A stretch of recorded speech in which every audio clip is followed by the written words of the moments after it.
বাংলায় একটা প্রবাদ আছে, ঘরের ইঁদুর বেড়া কাটে। অর্থাৎ বিপদে পাশে দাঁড়ানোর কথা যাদের, তারাই অনেক সময় আঘাত করে সবচেয়ে গভীরে। মধ্যপ্রাচ্যের উত্তপ্ত রাজনীতিতে এবার যেন হুবহু সেই প্রবাদটাই বাস্তব হয়ে দেখা দিল। ইরান যখন ইসরায়েলের সঙ্গে এক ভয়াবহ যুদ্ধের মুখোমুখি, ঠিক তখনই পেছন থেকে ছুরির ঘা মারে একসময়ের মুসলিম প্রতিবেশী জর্ডান।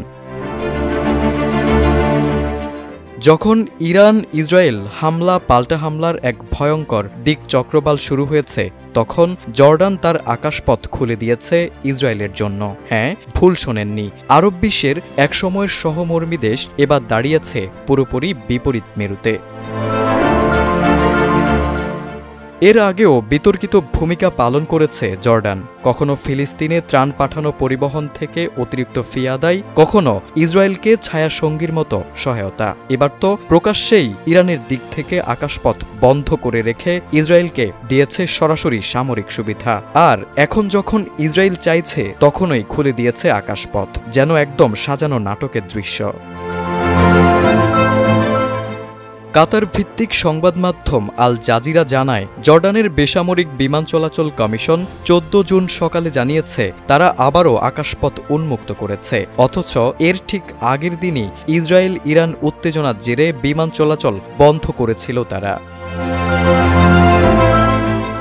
অথচ জর্ডানের সরকারি মুখপাত্র মোহাম্মদ আল নোমানি বলেছিলেন, আমাদের আকাশ কারো যুদ্ধক্ষেত্র হবে না, কাউকে আকাশপথ লঙ্ঘন করতেও দেওয়া হবে না। কিন্তু বাস্তবতা বলছে ভিন্ন কথা। আকাশের উপর দিয়ে উড়ে গেছে যুদ্ধ বিমান, ছুটেছে ক্ষেপণাস্ত্র, আর জর্ডান ছিল নীরব দর্শক, নয়তো নীরব সমর্থক।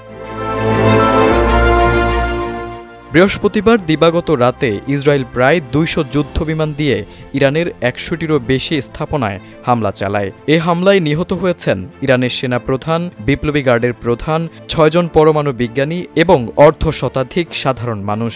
হামলার মূল লক্ষ্য ছিল ইরানের পরমাণু স্থাপনা, ব্যালিস্টিক ক্ষেপণাস্ত্র ঘাঁটি, সামরিক ইনস্টলেশন ও প্রতিরক্ষা ব্যবস্থার হৃদয়স্থল। পাল্টা জবাব দিতে দেরি করেনি ইরান, নেয় ভয়াবহ প্রতিশোধ। প্রায় 100 ক্ষেপণাস্ত্র আঘাত হানে ইসরায়েলের বিভিন্ন এলাকায়। বহু সামরিক ঘাঁটি, ইনফ্রাস্ট্রাকচার এবং বসতবাড়ি ধ্বংস হয়। বেসামরিক হতাহতের সংখ্যাও বেড়ে চলেছে। বিশ্লেষকরা বলছেন, এখন আর যুদ্ধ শুধু ফ্রন্ট লাইনে নেই, রাজনৈতিক আকাশপথেও শুরু হয়েছে হিসাব নিকাশের খেলা।